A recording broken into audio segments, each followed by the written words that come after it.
এই দেশে যতদিন ইসলাম বিজয়ী না হবে, কোনোদিন হবে বলে আমার দিল বলে না। এই যে আয়নাঘর পরিদর্শনে গিয়েছে, কত লোকরাই তো সাথে নিয়েছে। আয়নাঘরে যে আলেমরা দিন কাটিয়ে এসেছে, তাদের কাউকে দেখা গিয়েছে প্রধান উপদেষ্টার পাশে? এই যে আলেমরা, নতুন দেশ স্বাধীন হলো বা নতুন ভাবে স্বাধীন নাই বলেন, যদি বলেন গণ অভ্যুত্থান হলো এবং দেশে জুলুম বিদায় হলো, স্বৈরাচার বিদায় হলো, ফ্যাসিবাদ বিদায় হলো, ভালো কথা। এখনো পর্যন্ত কয়জন আলেমের মামলা, বিগত দিনের ফ্যাসিবাদের আমলের মামলা, কয়জনের মামলা স্মরণ হয়েছিল? 2013 মামলা নিয়ে আপনার এলাকায় খোঁজ নেন না। 2013 মামলার ঘানি এখনো টানছে, 2021 মামলার ঘানি এখনো টানছে। আরো কতকাল যে টানতে হবে আল্লাহ ভালো জানে। দুনিয়ার সবাইকে দেখে এক চোখে, আলেম জাতিরে দেখে সম্পূর্ণ ভিন্ন চোখে।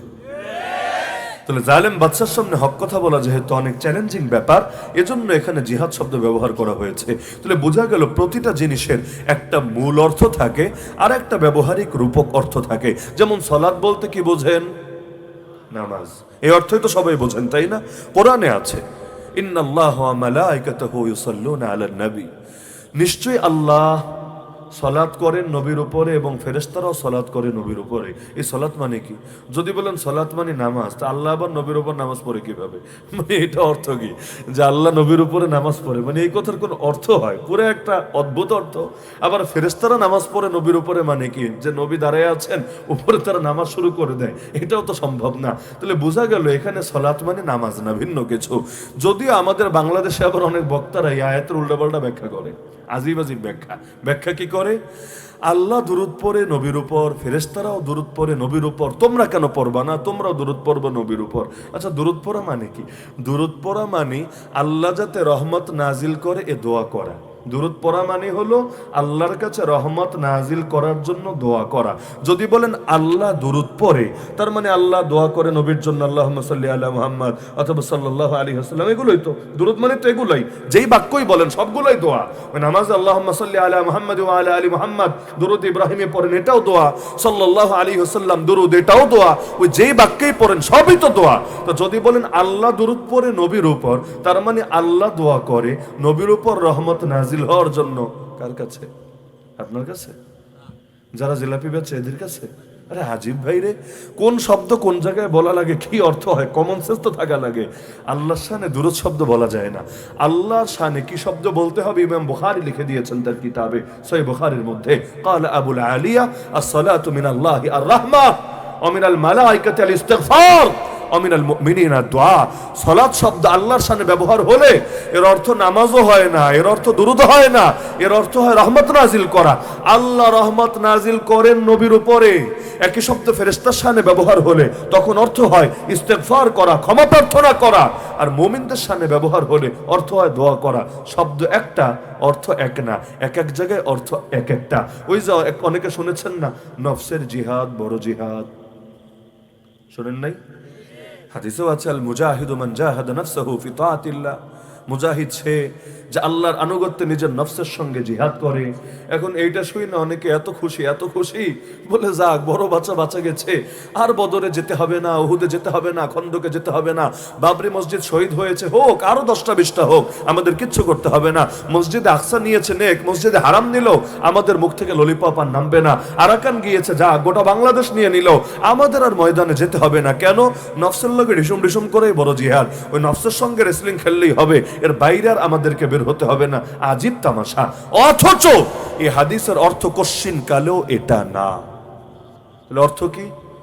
আর দু একটা হাদিস শোনালে ভালো বুঝবেন। নবী বলেছেন প্রকৃত মুসলমান সেই যারা হাত থেকে আর জিহ্বা থেকে অন্যান্য মুসলমানরা নিরাপদ থাকে। এই হাদিস শোনেন নাই? আল মুসলিমু মান সালিমা আল মুসলিমুনা মিন লিসানিহি ওয়া ইয়াদিহি। মানে মুসলমান সে গালিও দেয় না, গিবত করে না, মারেও না, অন্যর সম্পদ আত্মসাৎ করে না, ইত্যাদি ইত্যাদি। এই হাদিসে কিন্তু কালেমা পড়ার কথা নাই, নামাজ রোজার কথা নাই। খালি নবী বলেছেন মুসলমান সে যার হাত থেকে আর জিহ্বা থেকে অন্যরা নিরাপদ থাকে। তাহলে চলেন আগামীকাল থেকে আমরা এক কাজ করি, নামাজ বাদ, রোজা বাদ, হজ বাদ, যাকাত বাদ, খালি হাত দিয়ে কাউরে মারবো না, কারো সম্পদ নিব না এবং কাউরে গালিগালাজ করবো না, গিবত করবো না। ব্যাস আমরা প্রকৃত মুসলমান। দলিল দিবেন হাদিস দিয়ে। আর নবীর চাইতে বেশি বোঝো? তুমি কি হুজুর হয়েছো? নবীর চাইতে বেশি বোঝো? নবী বলেছে প্রকৃত মুসলমান তারে বলে যার হাত আর জবান থেকে অন্য মুসলমান নিরাপদে থাকে। এমনকি কোনো হিন্দুও যদি অন্য মুসলমানদের না মারে, অন্য মুসলমানদের গালি না দেয়, তারে হিন্দু না বইলে মুসলমান বলতে হবে। কেন? হাদিস মিলে গেছে তার শানে। এই গাঁজাখুরি অর্থকে বিশ্বাস করবেন?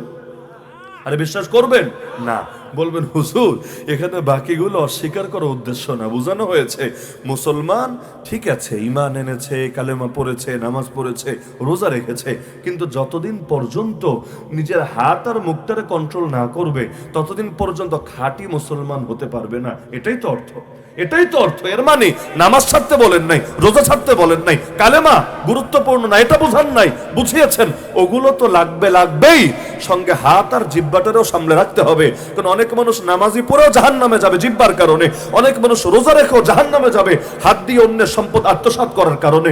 সুতরাং জান্নাতে যেতে চাইলে ওগুলো তো লাগবে, লাগবে, হাত আর জিব্বারেও সামলাতে হবে। যেমন অন্য হাদিসে আছে, নবী বলেন যে তার জিব্বার লজ্জাস্থান হেফাজত করবে আমি নবী তার জন্য জান্নাতে জামিনদার হয়ে গেলাম। তাহলে কান হেফাজত লাগবে না, চোখ হেফাজত লাগবে না, হাত হেফাজত লাগবে না, পেট হেফাজত লাগবে না, খালি খালি ওই জিব্বা আর লজ্জাস্থান হেফাজত করলেই চলবে। বলবে না হুজুর সবই লাগবে।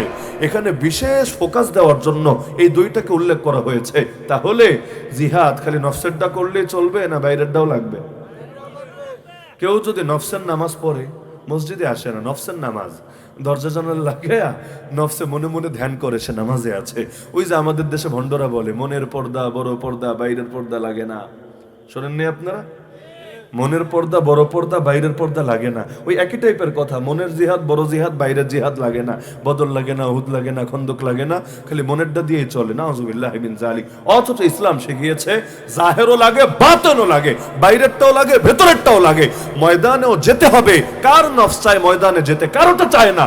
ওই নফসের সাথে যুদ্ধ করে নফসকে হারিয়ে ময়দানে যেতে হবে। আবার ময়দানে গিয়েও পাপ করা যাবে না, যে ময়দানে গেল কিন্তু পর্নোগ্রাফি দেখে, ময়দানে গেল কিন্তু অবসর টাইম পেলে বিভিন্ন গুনাটুনা করে ফেলে, নামাজ ছেড়ে দেয়, রমজানে রোজা ছুটে যায়, ইত্যাদি ইত্যাদি। খবরদার, ময়দানে এসেছো তুমি জিহাদও করবা, যুদ্ধও করবা, পাশাপাশি নিজের নফসের বিরুদ্ধেও তুমি লড়াই চালাবা। বাস তুমি খাঁটি মুজাহিদ হবা। আরেকজন যুদ্ধ তো করছে কিন্তু পাপ ছাড়তে পারছে না, সে পরিপূর্ণ মুজাহিদ হতে পারে নাই, বরঞ্চ এখনো তার বাকি আছে। উদ্দেশ্য তো এটা। স্বাভাবিক জিনিস দিয়ে পেঁচায় পেঁচায় অনেকে জিলাপি বানায় ফেলায়, এত জিলাপি খায় যে পরে কথাবার্তাও জিলাপি হয়ে যায়। কি বলতে গিয়ে যে কি বলে কোনো তালগোল থাকে না, আল্লাহ ভালো জানে। একজন দেখেন না সম্প্রতি বলেছে আয়নাঘর বলতে কিছু নাই, কি বলে নাই? হুজুর মানুষ বললে এক ঝামেলা, কাউন্টার দেওয়া ঝামেলা, কেন পরে বলবে যে না হুজুর কাউন্টার দিয়ে হুজুর মনে হয় হিংসা ঝেড়েছে। আরে আয়নাঘর, আয়নাঘর আছে কি নাই বেটা তুই জানবি কিভাবে? এতদিন পর্যন্ত যারা ওদের পা চেটেছে, চাটতে চাটতে জিব্বাকে খয়ে ফেলেছে, যাদের পুরো সার্কেলটাই চলে চাটাচাটির উপরে, যতদিন তারা ছিল চাটাচাটি ভালোই চলেছে। তারা নাই, এক একজন মাইনকা চিপাই গিয়ে লুকায় আছে। এখন ঠিকঠাক মতো হই হুল্লোড় পাওয়া যায় না। দুদিন আগে কি গরম, কথায় কথায় মামলা, কথায় কথায় হামলা, কথায় কথায় নবীর দুশ্মন, কত গালিগালাজ, কত গালিগালাজ। ডিবেটের চ্যালেঞ্জ ছুড়ে দেয়, একবার চিটাগাং থেকে, একবার ব্রাহ্মণবাড়িয়া থেকে, মনে নাই? ডিবেটের চ্যালেঞ্জ শুনতে শুনতে জীবন শেষ। 1 লাখ টাকার চ্যালেঞ্জ দিলাম, ওসামা সাহেব 10 কোটি টাকার চ্যালেঞ্জ দিলাম। যদিও 10 কোটি টাকা জীবনে দেখছে কিনা আল্লাহ ভালো জানে। চ্যালেঞ্জ দিতে তো আর কিছু লাগে না, নেওয়ার পরে যদিও আবার খুঁজে পাওয়া যায় না। তো এতকাল দালালি করতে করতে যারা জীবনটারে শেষ করেছে, ওরা আয়নাঘর চিনবে কিভাবে? আয়নাঘর চিনতে চাইলে হকপন্থীদের দিকে তাকাতে হবে। আয়নাঘরের দেয়ালগুলো আজও সাক্ষী। আয়নাঘরের দেয়ালে কোনো রবি ঠাকুরের বাণী লেখা নাই, নজরুলের বাণী লেখা নাই, শাহবাগী চেতনার কথা লেখা নাই, কোনো ভণ্ডের ভণ্ডামি টাইপের স্লোগান লেখা নাই। আয়নাঘরের দেয়ালগুলোতে কোরআনের আয়াত লেখা, নবীজির হাদিস লেখা। কে লিখেছে? বন্দীরা কষ্ট সহ্য করতে না পেরে বিভিন্ন ভাবে, কেউ পাথর দিয়ে হোক, অথবা কেউ মাছের কাঁটা জমিয়ে জমিয়ে, অথবা হাড্ডি দিয়ে, এগুলোর মাধ্যমে হোক, অথবা বিভিন্ন দোয়া দরুদ লিখেছে। এই আয়নাঘরের দেয়ালগুলোই প্রমাণ করে যত জুলুম করুক না কেন, এই দেশ থেকে, এই জাতির বুক থেকে ইসলামকে কখনোই সরাতে পারবে না। উল্টা জুলুম যত বাড়বে, এই মাটি, এই আকাশ তত তাড়াতাড়ি তাওহীদ জনতার হবেই হবে ইনশাআল্লাহ। এরপরও যদি কারো সন্দেহ থাকে আয়নাঘর নাই, সহজ বিষয়, তারে কয়দিন আয়নাঘরে নিয়ে রাখলে সব বুঝে চলে আসবে। দুনিয়াতে অনেকে আছে আল্লাহ মানে না, রাসূল মানে না, কিন্তু মালাকুল মাউত মানে আজরাইল সাহেব সামনে চলে আসলে তখন আর অন্তরে কোনো সন্দেহ থাকে না। কারণ চোখের দেখা জিনিস অস্বীকার করবে কিভাবে?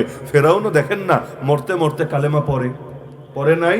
পরে কেন? চোখে যখন দেখে অস্বীকার করবে কিভাবে? তো দূরে বসে আয়নাঘর অস্বীকার করো, ভালো কথা। তোমারে নিয়ে কয়দিন রাখার প্রস্তাব জানাচ্ছে সরকারের কাছে। 700-800 আছে আয়নাঘর দেশে, 2-3টা ছবি ভাইরাল হয়েছে, বাকি কোনো একটাই নিয়ে ইলেকট্রিক চেয়ারে বসায় দেন, কয়দিন নিয়ে ম্যানকাচি বা সাইজের রুমে রাইখা দেন, সব বুঝে চলে আসবে। তখন সব চেতনা বের হয়ে একদম মাজলুম তাওহীদ জনতা সুরেই সুর মিলিয়ে কথা বলবে ইনশাআল্লাহ। তাহলে জিহাদের গুরুত্ব মোটামুটি স্পষ্ট যে জিহাদ লাগে কেন? জিহাদ লাগে ভাইরাস দমনের জন্য, জিহাদ লাগে অন্ধকার দূর করার জন্য। দুনিয়াতে অন্ধকার না থাকলে আলোগুলো কষ্ট করে জ্বালানো লাগতো না, লাইট লাগানো লাগতো না, এই কারেন্টের তার টানা লাগতো না, এই বিল দেয়া লাগতো না। অন্ধকার থাকবে যতদিন আলো লাগবে ততদিন, অন্ধকার থাকবে যতদিন আলো জ্বালানোর মেহনত করতে হবে ততদিন। ওয়াকুল জা আল হক ওয়া যাহাকাল বাতিল। আরে হক আর বাতিল যেহেতু দুনিয়াতে আছে, হকও আছে বাতিলও আছে, আর দুইটা বিপরীত জিনিস, দুইটা বিপরীত জিনিস। হক চাইবে নিজেকে বিজয়ী করে বাতিলকে পরাজিত করতে, বাতিল চাইবে নিজেকে বিজয়ী করে হককে পরাজিত করতে। দেখেন না, নবী মুসার জন্ম হয় নাই, তার আগেই ফেরাউন মৃত্যুদণ্ডের রায় দিয়ে দিয়েছে। জন্মই হয় নাই, তার আগেই রায় দিয়ে দিয়েছে। কেন? ফেরাউনরা জানে হকের মোকাবেলা করার ন্যূনতম সাধ্য ওদের নাই। হক যদি চলেই আসে তাহলে হকের সামনে ওদের পরাজয় হবেই হবে।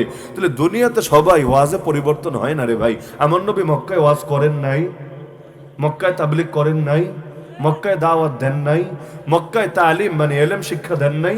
ইসলামের প্রথম মাদ্রাসা দারুল উলুম দেওবন্দ না, ইসলামের প্রথম মাদ্রাসা সুফাও না, ইসলামের প্রথম মাদ্রাসা আরকাম ইবনে আবিল আরকাম রাদিয়াল্লাহু আনহুর ঘর মক্কায় অবস্থিত, আবু জাহেলের ঘরের কাছেই। নবীজি সেখানে একজন দুজন করে সাহাবীরা নিয়ে গোপনে একত্রিত করে এলেম শিক্ষা দিতেন। তাহলে মক্কায় ওয়াজ ছিল, দাওয়াত ছিল, তাবলীগ ছিল, তালিম ছিল, তারবিয়া তাজকিয়া ছিল, সবই ছিল। তাহলে মক্কার বুকে ইসলাম কায়েম হলো না কেন? মদিনায় যাওয়া লাগলো কেন? কারণ ওয়াজও লাগবে, ময়দানের মেহনতও লাগবে, জিহাদও লাগবে, সিয়াসতও লাগবে, আবার ওয়াজ নসিহতও লাগবে। উভয়টা যখন চলবে, আল্লাহ কোরআনে বলে দিয়েছেন ফাকাতিল ফি সাবিলিল্লাহ লা তুকাল্লাফু ইল্লা নাফসাকা হাররিদিল মুমিনিন আসাল্লাহু আন ইয়াকুফা বাসাল্লাযিনা কাফারু। একদিকে লড়াই চালিয়ে যাবেন আল্লাহর পথে, আর একদিকে জাগাতে থাকবেন, দাওয়াত দিতে থাকবেন, তাশকিল করতে থাকবেন মুমিনদেরকে। দুই কাজ যদি করতে পারেন একসাথে, আল্লাহ অবশ্যই কাফেরদের শক্তিকে চূর্ণ বিচূর্ণ করে দিবেন। তার মানে ইসলামকে বিজয়ী করতে চাইলে কাজ কয়টা লাগবে? একটার নাম দাওয়াত আর একটার নাম জিহাদ, একটার নাম দাওয়াত আর একটার নাম জিহাদ। শুধু দাওয়াত দিয়েও হবে না, শুধু জিহাদ দিয়েও হবে না। কারণ শুধু জিহাদ দিয়ে হবে কিভাবে? যদি কিছু মানুষ নিয়ে জিহাদে আপনি নেমেছেন কিন্তু দাওয়াত নাই, নতুন সৈনিক তৈরি হচ্ছে না, ওরা যে এই কয়দিন বেঁচে থাকবে ওই কয়দিনই তো, এরপর নতুন সৈনিক আসবে কোত্থেকে? তো গাড়ি চলতে চাইলে এক চাকা থাকলে চলবে না, চাকা তো কয়েকটা লাগবে। প্রাইভেট কার চলতে চাইলে 4টা লাগবে, মোটরসাইকেল চলতে চাইলে 2টা লাগবে। গাড়ি যত বড় হবে চাকাও তত বেশি লাগবে। তো ইসলাম তো অনেক বড়। ইসলাম শুধু এক জিনিস থাকলে আগাবে না, ইসলাম চলতে চাইলে নামাজের চাকাও লাগবে, রোজাও লাগবে, হজও লাগবে, যাকাতও লাগবে, দাওয়াতও লাগবে, তাবলীগও লাগবে, আত্মশুদ্ধিও লাগবে, জিহাদও লাগবে। কেউ যদি কোন একটারে বাদ দিতে চায়, সে মূলত ইসলামের গাড়ির গতিটাকে থামিয়ে দিতে চায়। আমার আল্লাহ আমাদেরকে কোনো ফাউ জিনিস দেন নাই, কোনো অনর্থক জিনিস দেন নাই। নবী আমাদের কেমন কিছু দেন নাই যেটার জন্য মাথা নত করে রাখতে হবে, লজ্জিত হতে হবে। আল্লাহ যা দিয়েছেন সবই আমানত আমাদের কাঁধে। বিদেশ যাওয়ার আগে 2 লাখ টাকা দিয়ে গেলাম আপনাকে, ফেরার পরে 50,000 ফেরত দিলেন, 1.5 লাখ নাই হলো। আমি কি আপনাকে ভালো বলবো না গাদ্দার বলবো? তা আল্লাহ যে কোরআন দিয়েছেন, যে ইসলাম দিয়েছেন, দেন নাই আল্লাহ কোরআন? শুধু আমাকে দিয়েছেন না সবাইকে দিয়েছেন? শুধু হুজুরদেরকে দিয়েছেন না আপনাদের সাধারণ মানুষকেও দিয়েছেন? আল্লাহ যে কোরআন দিয়েছেন তাতে নামাজও দিয়েছেন, রোজাও দিয়েছেন, হজও দিয়েছেন, ইলমও দিয়েছেন, দাওয়াতও দিয়েছেন, জিহাদও দিয়েছেন, খেলাফতও দিয়েছেন, শাহাদাতও দিয়েছেন, দিন কায়েমও দিয়েছেন। সব যেহেতু দিয়েছেন সবগুলোই তো আমানত বটে। আল্লাহর কাছে যখন ফিরে যাব সবগুলো আমানত নিয়েই তো প্রশ্ন করবে। যদি এমন হয় কিছু রাখলাম কিছু মেরে দিলাম, তাহলে কি পরিণতি হবে সেদিন? নবী বিচার দিবে, ইত্তাখাযু হাদাল কুরআন মাহজুরা। ওরা এই কোরআনকে পরিত্যক্ত বস্তু বানিয়ে ফেলেছে। আল্লাহ তোমার কোরআনের আমানতকে ওরা নষ্ট করে ফেলেছে, সুতরাং তুমি ওদেরকে সাজা দাও। হ্যাঁ, আল্লাহ নামাজ নিয়ে আয়াত দিয়েছেন কোরআনে 82টা, কয়টা? আর জিহাদ নিয়ে আয়াত দিয়েছেন 484টা, কয়টা? আর যদি ঘটনাগুলো মিলান, ওই উহুদের ঘটনা, বদরের ঘটনা, এগুলা, তাহলে 650 প্লাস, 650 প্লাস। তাহলে এত আয়াত দিলেন জিহাদ নিয়ে, নামাজের চাইতে 4-5 গুণ বেশি দিলেন জিহাদ নিয়ে। এখান থেকে কি বোঝা গেল? যে ইসলামে জিহাদের দরকার নাই, তাই না? নাকি বেশি দরকার আরো? হ্যাঁ, এখন নামাজের চাইতে জিহাদের গুরুত্ব বেশি বিষয়টা এমন না, বরঞ্চ বোঝানোর উদ্দেশ্য যেই জিনিসে গাফলতি বেশি ওই জিনিসের আলোচনা লাগে বেশি। ব্যথা হলো মাথায়, পেটের ওষুধ খায় কি হবে?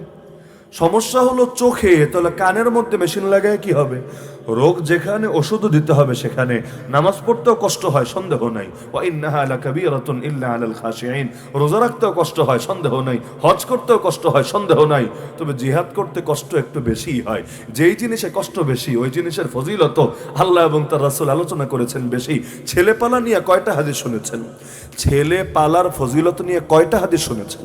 আমরা 2 ভাই, বোন নাই। আমার 2 ছেলে, মেয়ে নাই। অথচ হাদিস দেখবেন সব মাইয়ারা নিয়ে নিচ্ছে। 3 মেয়ে হলে ফজিলত, 2 মেয়ে হলে ফজিলত, 1 মেয়ে হলে ফজিলত। আমরা কি পাপটারে করলাম রে ভাই?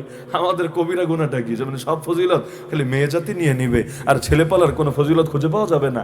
হাদিস আছে, তবে তুলনামূলকভাবে মেয়ে নিয়ে আলোচনা বা ফজিলতটা বেশি শোনা যাবে। কেন? ছেলের গুরুত্ব কম এ কারণে? না না, ওই যুগে মেয়ে হলে জ্যান্ত দাফন করে ফেলতো, সহ্যই করতে পারতো না। মেয়ের সংবাদ শুনলেই চেহারা কালো হয়ে যেত। ওয়াইদা বুশিরা আহাদুহুম বিল উনসা যাল্লা ওয়াজহুহু মুসওয়াদ্দান ওয়া হুয়া কাযীম। অপরদিকে ছেলে নিয়ে ওদের অ্যালার্জি ছিল না, ছেলেকে ঠিক আদর যত্ন করে বড় করত। তো যেই জিনিসে চুলকানি বেশি ওই জিনিস নিয়ে আলোচনাও লাগে বেশি। দেখবেন ফরজ নামাজের হাদিসের চাইতে অনেক সময় নফল নামাজের হাদিস পাওয়া যাচ্ছেন বেশি। কি জন্য?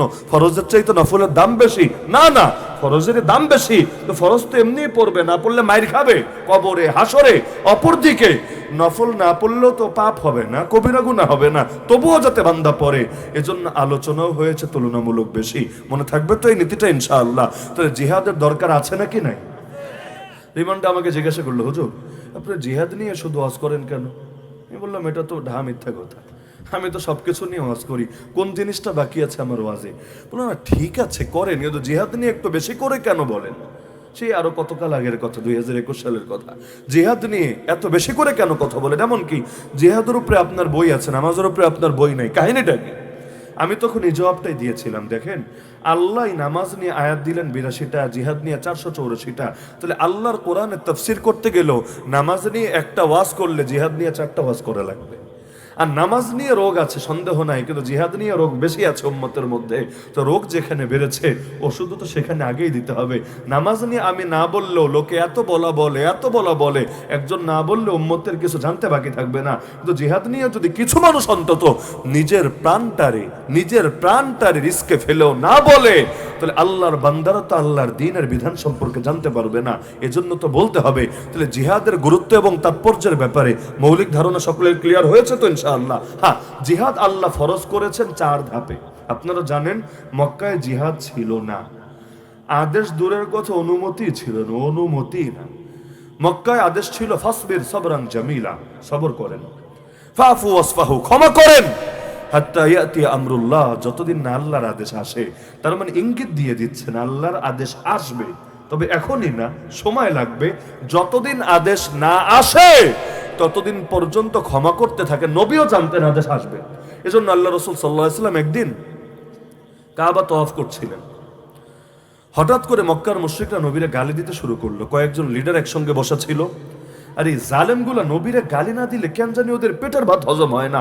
আমার নবী দুনিয়া থেকে চলে গেলেন প্রায় 1500 বছর আগে, আজও দেখেন নাই বাংলাদেশে পর্যন্ত নবীরে গালিগালাজ করে। এই 2 পয়সার লেখক কে রাখাল রাহানা কি নাম, আরো কে কে আল্লাহ নবীর সামনে পর্যন্ত বেয়াদবি করে বসে আছে। আফসোস লাগে, আরে কি ক্ষতি করেছে নবী? তোদের ক্ষতিটা করেছে কি? তোদের বাড়া ভাতে ছাই দিয়েছে? তাহলে নবীরে কেন গালিগালাজ করতে হয়? কোন দুঃখে? অমুকের বাপরে গালি দিলে 7 বছর জেল খাটা লাগতো, আরে অমুক কবিরে লেখকরে নিয়ে ফেসবুকে কমেন্ট করলে নিয়ে জেলের মধ্যে ভরে রাখতো, আর সেখানে নবীরা গালি দেয় কিন্তু ওদেরকে মাথায় তুলে রাখে। এর চাইতে বড় আফসোসের বিষয় এই দেশের জন্য, এই জাতির জন্য কি হতে পারে? তাহলে দেখা গেল নবীরা গালিগালাজ করছে, আল্লাহ রাসূল তওয়াফ করছিলেন, যখন বারবার ওই তওয়াফ মানে তো কাবাটাকে মাঝখানে রেখে চারদিকে ঘোরা, প্রদক্ষিণ করা। যখনই সামনে আসছিল ঘুরতে ঘুরতে ওদের সামনে নিকৃষ্ট গালিগালাজ করছিল। এবার নবীজির চেহারা লাল হয়ে গেল। নবী তো অনেক সুন্দর ছিলেন, অনেক সুন্দর মানে সবচাইতে সুন্দর, যার চাইতে সুন্দর হতেই পারে না। তিনি রাগ করলে চেহারা এমন লাল হতো, মনে হতো যেন ডালিমের দানাগুলো নিংড়ে চেহারায় ঢেলে দেওয়া হয়েছে। সুবহানাল্লাহ। আমার রাসূল রাগে লাল হয়ে গেলেন। এরপর তিনি শুধু একটা কথা বললেন, ওয়াল্লাহি আল্লাহর কসম করে বলছি, লাকাদ জিতুকুম বিযাবহি, আমি তোদের কাছে জবাইয়ের বিধান নিয়ে এসেছি। মদিনার কথা না, মক্কার কথা। কোন কোন বর্ণনায় আছে নবীজি ওই সময় একটা ইশারাও দিলেন হাত দিয়ে, মুখ দিয়ে তো বললেন আল্লাহি লাকাদ জিতুকুম বিযাবহি, হাত দিয়ে একটা ইশারা দিলেন। এটা দিয়ে কি বোঝায় আপনারা সকলেই জানেন এবং বোঝেন। কোন যুগের কথা? মদিনার না, মক্কা, মাইর খাওয়ার যুগ, সবরের যুগ। ওই যুগে নবীজি এটা বললেন। হ্যাঁ, তখনই অ্যাকশনে যান নাই, কারণ এখনো তো আদেশ আসেন নাই, কিন্তু নবী জানেন আদেশ আসবে। যেই সাহাবী হাদিসটা বর্ণনা করেছেন তিনি বলেন এতক্ষণ গালি দিচ্ছিল, নবী যখন এই কথা বললেন গালি আরো বেড়ে যাওয়া দরকার ছিল না? যুক্তি তো এটাই বলে, আপনি গালি দিচ্ছেন কাউরে, সে যদি কোনো কাউন্টার দেয় বা হুমকি দেয় তাহলে গালি তো আরো বাড়বে, গালি না খেলে মায়ের শুরু হবে। কিন্তু নবীজি এই কথা বলার সঙ্গে সঙ্গে সবাই এমন ভাবে থেমে গেল, মনে হলো যেন এরা মরা গাছ, মরা গাছ যাদের উপর পাখি এসে বসে আছে, এমন ভাবে সকলে থেমে গেল, মুখে কোনো কথাই আসছিল না। কেন?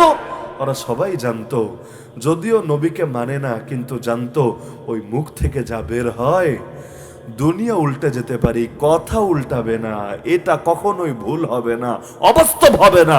তো যেহেতু বলেছেন আমি তোদের কাছে জবাইয়ের বিধান নিয়ে এসেছি, যেই কয়টা মিলে বেয়াদবি করেছে ওদের একটার পরিণতিও ভালো হবে না। একদম জায়গায় থেমে গেল। পরে একটা এসে পিঠে হাত বুলায় বললো, ভাতিজা দেখো তোমার এলাকার মুরব্বী এরা, তোমার চাচা হয় অনেকে, তুমি থাক, এগুলো মনে কষ্ট নিও না, তুমি চলে যাও। ওই সময় নবীরে বোঝায় শুনে আরো বাড়িতে পাঠিয়ে দিল। হ্যাঁ, পরের দিন নবী যখন আবার তওয়াফ করতে এসেছিলেন, এবার নবীকে গায়ে হাত তুললো, নবীকে নির্মম ভাবে মারতে মারতে আল্লাহ নবীকে রক্তরঞ্জিত করে ফেললো। পরের দিন মেরেছে, ওই দিন মারে নাই। কেন? মানে এই কথাটা শুনে তারা এমন ভাবে শক্ত হয়েছে, মারবে বা কোনো একটা প্রতিক্রিয়া দেখাবে ওইটা আসে নাই কল্পনায়। ওই সাহাবী বলেন ওই নবী যে যাদেরকে নিয়ে কথাটা বলেছিলেন, মানে যেই কয়জন গালিবাদ ছিল সেখানে, তিনি বলেন আল্লাহর কসম করে বলি, আল্লাহর কসম করে বলি, লাকাদ রাআইতুকুম সারআ ফি কালিবি বাদরিন, আমি বদরের সেই কূপের মধ্যে ওদের সব কয়টারে উল্টা লাশ হয়ে পড়ে থাকতে দেখেছি, একটাও বাঁচে নাই, সবগুলো মরেছে। নবী বলেছেন, নবী যা বলেছেন তাই হয়েছে। তো মক্কার যুগে জিহাদের অনুমতি ছিল না, জিহাদের অনুমতি এসেছে মদিনায়। 4 ধাপে জিহাদ ফরজ করা হয়েছে। প্রথমে খালি অনুমতি এসেছে, আদেশ না, প্রথমে খালি অনুমতি এসেছে। এরপর এমন আদেশ দেওয়া হয়েছে যে মারে তারে মারতে পারো, যে যুদ্ধ করে তার সঙ্গে যুদ্ধ করতে পারো। পরে গিয়ে আরেকটা শিথিলতা দেওয়া হয়েছে যে তোমরা হারাম মাসগুলো বাদে অন্যগুলোতে তোমরা লড়াই করতে পারো। লাস্টে গিয়ে বলা হয়েছে খবরদার ওদেরকে যেখানে পাবা সেখানেই তোমরা আগবেরে অভিযান চালাতে পারো। 4 ধাপে। এর মধ্যে এই কথাটা আমি এজন্য বলছি, আমাদের বাংলাদেশে কিছু সুশীলরা এই যে 5 ধরনের আয়াত আছে না, 5 ধরনের মানে কি? আলহামদুলিল্লাহ হযরত চলে এসেছেন, আমারও সুবিধা হয়েছে। হ্যাঁ, আমি এই কথাটা বলে আলোচনা ইতি টানছি ইনশাআল্লাহ। যে এই 5 ধরনের আয়াত, এক ধরনের আয়াত মক্কার যুগে এসেছে, সবরের আয়াত, ক্ষমা করে দেওয়ার আয়াত, প্রতিশোধ না নেওয়ার আয়াত। দ্বিতীয়টা মদিনায় যাওয়ার পর প্রথমে এসেছে খালি অনুমতি, আদেশ না, অনুমতি চাইলে করতে পারো, না করলেও সমস্যা নাই। আর পরে আস্তে আস্তে চূড়ান্ত আদেশ এসেছে।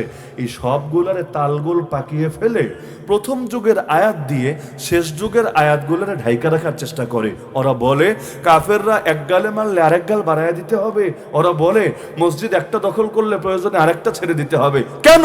কারণ এই যে আল্লাহ বলেছেন ক্ষমা করতে, আল্লাহ বলেছেন সবর করতে, আল্লাহ বলেছেন শান্তি শান্তি শান্তি, কিন্তু এরপরেও যে কিছু বলেছেন সেটা ভুলে যায়। কেউ কেউ তো এমন ভাব ধরে ওরা মক্কি যুগের মুসলমান সাজতে চায়, মদিনা যুগের মুসলমান হবে না, খালি মক্কা যুগের মুসলমান হবে। কেন? মক্কা যুগের মুসলমান হলে জিহাদ লাগে না, লড়াই লাগে না, বহু কিছু লাগে না। তো পাগল, মক্কা যুগের মুসলমান হলে তো জাকাতও লাগে না, হজও লাগে না, কোরবানিও লাগে না, রোজাও লাগে না, এমন কি ইসলামের অধিকাংশ বিধানই লাগে না, পর্দাও লাগে না, মদও ছাড়া লাগে না। কিন্তু ইসলাম পরিপূর্ণ হওয়ার পর পেছনে ফিরে যাওয়ার সুযোগ আছে? আর ইসলাম পরিপূর্ণ হওয়ার পর প্রথম যুগে মদ হারাম হওয়ার আগে কে মদ খেয়েছেন ওটা দিয়ে দলিল দিয়ে মদ খাওয়ার সুযোগ আছে? পর্দার বিধান আসার আগে কে পর্দা করে নাই ওই দলিল দিয়ে এখন বেপর্দা থাকার সুযোগ আছে? তো জিহাদের আদেশ চলে আসার পরে আল্লাহ অতীতে যে জিহাদ না করে প্রতিশোধ না নিতে বলেছেন ওইগুলা দলিল দিয়ে উম্মত রে মুনাফিক বানানোর চেষ্টা করার কোনো সুযোগ আছে না। বরঞ্চ জিহাদের পবিত্র খেদমতকে আঞ্জাম দিতে হবে, এই আমানতকে কাঁধের মধ্যে বহন করতে হবে। শেষ করি এই দুটো আয়াতের অনুবাদটুকু শুনিয়ে, পুরো আলোচনা যেহেতু বুঝে ফেলেছেন আশা করি অনুবাদ বুঝতে আর কষ্ট হবে না।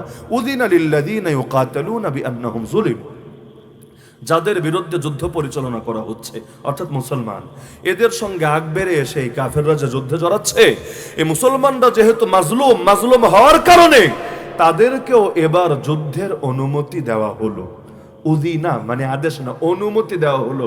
ওই যে বললাম জিহাদের 5টা ধাপ আছে, মক্কায় অনুমতি ছিল না, দ্বিতীয় ধাপে অনুমতি আসলো। এটাই জিহাদ নিয়ে প্রথম আয়াত। মদিনায় যাওয়ার পরে যখন শুধু অনুমতি দেওয়া হয়েছে, আদেশ না, আল্লাহ বললেন মুসলমান যেহেতু মাজলুম তাদেরকে অনুমতি দেওয়া হলো। তার মানে মাজলুমের জন্য জালেমের বিরুদ্ধে রুখে দাঁড়ানোর অনুমতি আছে নাকি নাই? আরে আছে নাকি নাই? পেরেশানির কিছু নাই, মুসলমানদেরকে সাহায্য করতে আল্লাহ পরিপূর্ণ সক্ষম। আল্লাযীনা উখরিজু মিন দিয়ারিহিম বিগাইরি হক, এই মুসলমানদেরকে অন্যায়ভাবে তাদের ঘরবাড়ি থেকে বের করে দেওয়া হয়েছে, উচ্ছেদ করা হয়েছে। তাদের অপরাধ কি আল্লাহ বলেন? হ্যাঁ, এই অপরাধটা তাদের আছে যে ইল্লা আন ইয়াকুলু রাব্বুনাল্লাহ, তারা মুখ দিয়ে বলে আমাদের রব আল্লাহ, লা ইলাহা ইল্লাল্লাহ। এটা কেন বলে? এই পাপের কারণে, এই অপরাধের কারণে তাদেরকে বের করে দেওয়া হয়েছে।